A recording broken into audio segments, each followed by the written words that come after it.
Hello guys, ഞങ്ങൾ ഇന്ന് കൊട്ടാരക്കര അമ്പലത്തിൽ പോയി. ഇന്നലെയാണ് പോയത്. ഇന്നാണ് വീഡിയോ ഒന്ന് എഡിറ്റ് ചെയ്തിടാൻ പറ്റിയത്. അവിടെ ഉത്സവമാണ്. ഞങ്ങളവിടെ ലൈറ്റ് കാണാൻ വേണ്ടിയിരുന്നു. അങ്ങനെ ഒന്ന് പോയതാണ്. അവിടെ ചെന്ന് വീഡിയോ ഒക്കെ പിടിച്ചു.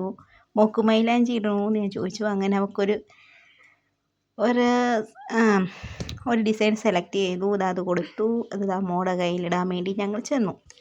50 രൂപയാണ് ഇടുന്നതിന് കേട്ടോ, ഒരു കൈ തന്നെ ഇടുന്നതിന്. അങ്ങനെ മോൾക്ക് സന്തോഷമായിക്കൊള്ളട്ടെ എന്ന് പറഞ്ഞ് ഞങ്ങൾ ഒരു ഡിസൈൻ സെലക്ട് ചെയ്ത് മോടെ കയ്യിൽ ഇടുകയാണത്. ഇച്ചിരി നേരേ ഉള്ളൂ, കുറച്ച് കഴിയുമ്പോഴത്തേക്ക് അതങ്ങ് പോവും. ഇട്ട് കഴിഞ്ഞ് കുറച്ച് കഴിയുമ്പോഴത്തേക്കാണ് അവിടെ മുഖത്തെല്ലാം ഇരിക്കുന്നതെല്ലാം. അങ്ങനെയാണ് ഇട്ടത്. കെമിക്കലാന്നൊക്കെ പറയുന്നത് കേൾക്കാം. പിന്നെ കുറച്ച് പിള്ളേർക്കൊരു സന്തോഷം ആയിക്കോട്ടെ എന്ന് പറഞ്ഞ് അങ്ങനെ എടുത്തിട്ടതാണ്. അവൾക്കൊരു സന്തോഷം അങ്ങനെ പറഞ്ഞിട്ടു. അച്ഛനും മക്കളും നോക്കി നിൽക്കുകയാണ്. ഞാനാണ് വീഡിയോ പിടിക്കുന്നത്, അതുകൊണ്ട് ഞാൻ മാത്രം അതിലില്ല. കണ്ടോ ഗൈസ്, എന്നെ മാത്രമില്ല. എന്ത് ചെയ്യാം? കൊള്ളാമല്ലേ ഇട്ട് കഴിഞ്ഞപ്പോൾ? നല്ല ഭംഗിയുണ്ട് കണ്ടോ, നല്ല ഡിസൈനല്ലേ. എന്നിട്ട് ഞങ്ങളിതാ അവിടെ മൊത്തത്തിൽ ഒരു വീഡിയോ ഒക്കെ പിടിച്ചു. അങ്ങോട്ട് നടന്നു. ഗാനമേള ഉണ്ടായിരുന്നു അവിടെ കേട്ടോ. അത് കാണാൻ വേണ്ടി പോകാമെന്ന് പറഞ്ഞു. ഇങ്ങനെ ഒത്തിരിയും കച്ചവടക്കാരൊക്കെ ഉണ്ട് അവിടെ. എന്ത് ചെയ്യാം? എന്തൊരു വിലയാണെന്നറിയുമോ ഇതിന് മൊത്തം? എല്ലാം കണ്ടിട്ട് ഞങ്ങൾ അങ്ങനെ കണ്ടങ്ങ് പോയി. എന്നെ അറിയാവുന്നതിനെയൊക്കെ കണ്ടു കേട്ടോ, ഒത്തിരി അറിയാവുന്നതിനെ കണ്ടു. പിന്നെ അവിടുത്തെ കാഴ്ചകളൊക്കെ കണ്ടു. ഞങ്ങളിതാ ഇങ്ങനെ പോവുകയാണ്. കണ്ടോ എന്തോ സാധനങ്ങൾ. വില ചോദിക്കുമ്പോൾ അങ്ങേയറ്റത്തെ വിലകൾ, മേടിക്കാനേ പറ്റില്ല.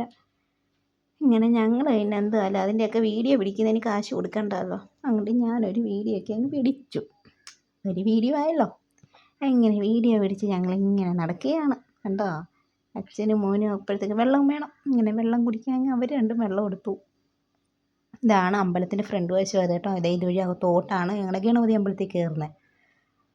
എന്നിട്ട് സ്റ്റേജ് അങ്ങ് വെളിയിലായിരുന്നു കേട്ടോ. ഇന്ന് ഗാനമേള വൈക്കം വിജയലക്ഷ്മിയുടെ ഗാനമേളയായിരുന്നു കേട്ടോ. ഞങ്ങൾ പോയി. സൂപ്പറായിരുന്നു കേട്ടോ കാണാൻ. ഇതാണ് കണ്ടോ വൈക്കം വിജയലക്ഷ്മി നിൽക്കുന്നത് കണ്ടോ. ദൂരെ നിന്നാണ് പിടിച്ചത്. കുറച്ചൊക്കെ കിട്ടിയുള്ളൂ. കണ്ടോ പാട്ട് പാടുന്നത് വൈക്കം വിജയലക്ഷ്മിയെ. അങ്ങനെ ഞങ്ങൾ കണ്ടു. കൊട്ടാരക്കര അമ്പലത്തിൽ സൂപ്പറായിരുന്നു കേട്ടോ. നല്ല ഗാനമേളയായിരുന്നു. പിന്നെന്ന് പറഞ്ഞാൽ ഈ പാട്ടൊക്കെ കേട്ടിട്ട് അച്ഛനും മോനും അവിടെ ഭയങ്കര ഡാൻസായിരുന്നു. കണ്ടോ വൈക്കം വിജയലക്ഷ്മി ഞങ്ങളങ്ങനെ കണ്ടേ. എല്ലാവരും കണ്ടോ. നീ കണ്ടില്ല കേട്ടില്ല എന്നൊന്നും ആരും പറയില്ല. നല്ലപോലൊന്നും കിട്ടിയില്ലെന്നേ. എന്ത് ചെയ്യാം? ഓരോ ക്യാമറ ഇട്ട് കുലുക്കി എല്ലാം ഒന്നും കിട്ടിയില്ലെന്ന്. കിട്ടിയതെല്ലാം എടുത്തു വെച്ചിട്ടുണ്ട്. കണ്ടോ. നീ കാണാത്തവരാരും പറയല്ലേ. കണ്ടില്ല എന്ന് പറയല്ലേ. കണ്ടേ വൈക്കം വിജയലക്ഷ്മിയെ കണ്ടോ. പാട്ട് പാടുന്നു. സൂപ്പറായിരുന്നു. നല്ല രസമുണ്ടായിരുന്നു. ഞങ്ങളൊക്കെ കണ്ടു, പാട്ട് കണ്ടു. അങ്ങനെ ഞങ്ങൾ അമ്പലത്തിൽ നിന്ന് കണ്ടോ. എല്ലാവരും കണ്ടോ പറയൂ. ഇങ്ങനെ പാട്ട് പാടുന്നുണ്ട്. നല്ല പാട്ടായിരുന്നു. നല്ല സൂപ്പർ പാട്ട്. എല്ലാ സിനിമയ്ക്കകത്ത പാട്ട് തന്നെയാണ് പാടിയ പാട്ടുകൾ തന്നെ. ഒത്തിരി ആളുണ്ടായിരുന്നു കാണാൻ കേട്ടോ. ഞങ്ങളങ്ങ് സ്റ്റേജിന് ഫ്രണ്ടിൽ പോയി. സൈഡിൽ ചെന്ന് നിന്നിട്ടാണ് ഇത്രയെങ്കിലും പിടിക്കാൻ പറ്റിയത്. അയ്യോ, എങ്ങനെ എന്തൊക്കെ ഇനി എന്തുവാ. കണ്ടോ, സൂം ചെയ്ത് അടിപൊളിയായിട്ട് കാണില്ലേ. കണ്ടില്ല കേട്ടില്ല എന്നാരും പറയല്ലേ. കണ്ടോ, അതിന് വേണ്ടി ഞാൻ ഇത്രയും കാണും. ഇങ്ങനെ പാട്ടൊക്കെ കണ്ടു. ഇങ്ങനെ നിന്നു. 2-3 പാട്ട് പാടി കേട്ടോ. തീരുന്നതിന് മുമ്പേ ഞങ്ങളിനി വീട്ടിൽ പോന്നായിരുന്നേ. ഫുള്ള് കണ്ടില്ല, കുറച്ചൊക്കെ കണ്ടുള്ളൂ. അങ്ങനെ 2 പേരും കൂടെ ഒരു പാട്ടൊക്കെ പാടി അങ്ങനെ നിന്നു. പിന്നെന്ന് പറഞ്ഞാൽ എന്താണ്, ഒത്തിരി നേരം വീഡിയോ പിടിച്ചു. ഇത് കണ്ടു. വൈക്കം വിജയലക്ഷ്മിയെ നല്ലപോലെ കണ്ടതല്ലേ, അപ്പോൾ ഒരു വീഡിയോ ആയിക്കോട്ടെ എന്ന് വെച്ചു. ഇങ്ങനെ എടുത്തിട്ടതാണ് ഗായ്സ്. എല്ലാവരും കണ്ടോ വൈക്കം വിജയലക്ഷ്മിയെ. പിന്നെ എന്താണ്.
ഇങ്ങനെ ഞങ്ങൾ കണ്ടു. പിന്നെന്ന് വെച്ചാൽ പാട്ട് കേട്ട് കണ്ടില്ലേ, അച്ഛനും മോനും ഒരു സൈഡിൽ മാറി നിന്നങ്ങ് ഡാൻസ് തുടങ്ങി. ഒരു രക്ഷയില്ല, അവിടെയുള്ള പിള്ളേരും എല്ലാം വന്നങ്ങ് ഡാൻസ് കളിയായിരുന്നേ. എന്താ കണ്ടില്ലേ, അച്ഛനും മോനും അവിടെ കിടന്നങ്ങ് തകർത്ത് വാരിയെന്നേ. ഞാനും മോളും സൈഡിൽ മാറി അത് നോക്കി നിന്നു. അതാണ് കണ്ടത്, എവിടെ ചെന്നാലും ഒരച്ഛനും മോനും ഇത് തന്നെയെന്ന അവസ്ഥ. എവിടെ ഗാനമേളയ്ക്ക് പോയാൽ അച്ഛൻ്റെ മോൻ്റെയും തുള്ളലില്ലാത്ത കാര്യം ചുരുക്കമാണെന്ന് കണ്ടില്ലേ. അവരെവിടെ പോയാലും അടിച്ചുപൊളി. നമ്മൾ നോക്കുകുത്തികളെ പോലെ നമ്മളവിടെ നിൽക്കും. കണ്ടില്ലേ, അവരുടെ ഡാൻസ് ആയിരുന്നു അവിടെ. ഉത്സവം അവരടിച്ചു പൊളിച്ചു. ഗാനമേള ഇന്നിനി പോകണമെന്നൊക്കെ പറയുന്നു. പോകുമോ ഇല്ലയോ എന്ന് അറിഞ്ഞില്ല. നാടൻ പാട്ടാണെന്ന് പറയുന്നു. ഇനി ഇന്നും പോയാൽ ഇതൊക്കെ തന്നെയാണ് അവസ്ഥ. ചിലപ്പോൾ പോകും, ചിലപ്പോൾ പോകത്തില്ല. അങ്ങനെ നിൽക്കും. ഇങ്ങനെ എന്തൊക്കെയാണോ അച്ഛനും മോനും കാണിച്ചതെന്ന് അവർക്ക് മാത്രം അറിയാം. ഇതൊക്കെയായിരുന്നു അവരുടെ ഡാൻസ്.